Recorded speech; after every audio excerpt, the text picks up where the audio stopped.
একরাশ লম্বা ঘন কালো চুল আমাদের কিন্তু প্রত্যেকেরই প্রিয়। কিন্তু এখনকার ব্যস্ততম জীবনে লম্বা চুল তো দূরের কথা, যে কটা চুল আছে সেগুলোকে টিকিয়ে রাখা কিন্তু দায় হয়ে গেছে। তো বন্ধুরা, পেঁয়াজের রসকে তোমরা যদি সঠিকভাবে তোমাদের চুলে অ্যাপ্লাই করো, তাহলে তোমাদের চুল পড়া দূর করবে এবং তোমাদের চুলকে কিন্তু দ্রুত হারে বৃদ্ধি করবে। তো বন্ধুরা, জেনে নাও যে কিভাবে তোমরা পেঁয়াজের রসকে তোমাদের চুলে অ্যাপ্লাই করবে। তার আগে ভিডিওটা ভালো লাগলে লাইক করে দাও এবং চ্যানেলে নতুন হয়ে থাকলে চ্যানেলটাকে সাবস্ক্রাইব করে রাখো।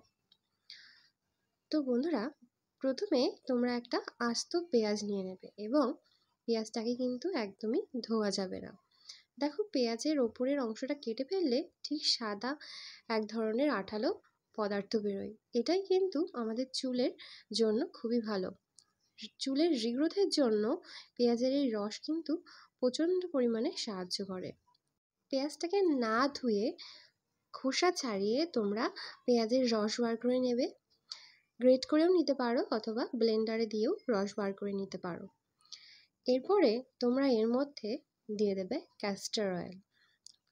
বন্ধুরা, ক্যাস্টর অয়েল চুলের রিগ্রোথের জন্য, চুলের দ্রুত বৃদ্ধির জন্য ভীষণই উপকারী। ক্যাস্টর অয়েল চুল যেমন দ্রুত হারে বৃদ্ধিতে সাহায্য করে, তেমনি নতুন চুল গজাতেও কিন্তু সাহায্য করে। পেঁয়াজের রসের মধ্যে রয়েছে অ্যান্টিব্যাকটেরিয়াল এবং অ্যান্টিফাঙ্গাল প্রপার্টিস, রয়েছে আয়রন এবং ভিটামিন সি, যা কিন্তু চুলের জন্য খুবই উপকারী। তো আমাদের এই দুটো উপাদানকে খুব ভালোভাবে মিশিয়ে নিতে হবে। তারপরে একটা পাত্রে অল্প জল নিয়ে গরম করে তার মধ্যে এই পেঁয়াজের রসটাকে রেখে দিতে হবে 5 থেকে 10 মিনিট ধরে।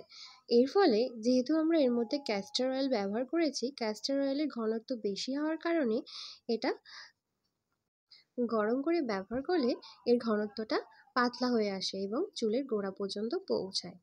তো এবার তোমরা একটা কটন প্যাডের সাহায্যে তোমাদের চুলের স্ক্যাল্পে এবং চুলের লেন্থে ব্যবহার করবে।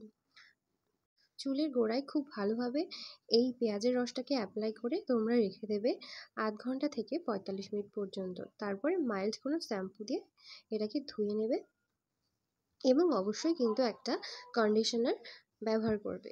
তো ভিডিওটা কেমন লাগলো কমেন্ট করে জানাও, ভালো লাগলে লাইক করে সাবস্ক্রাইব করে দাও।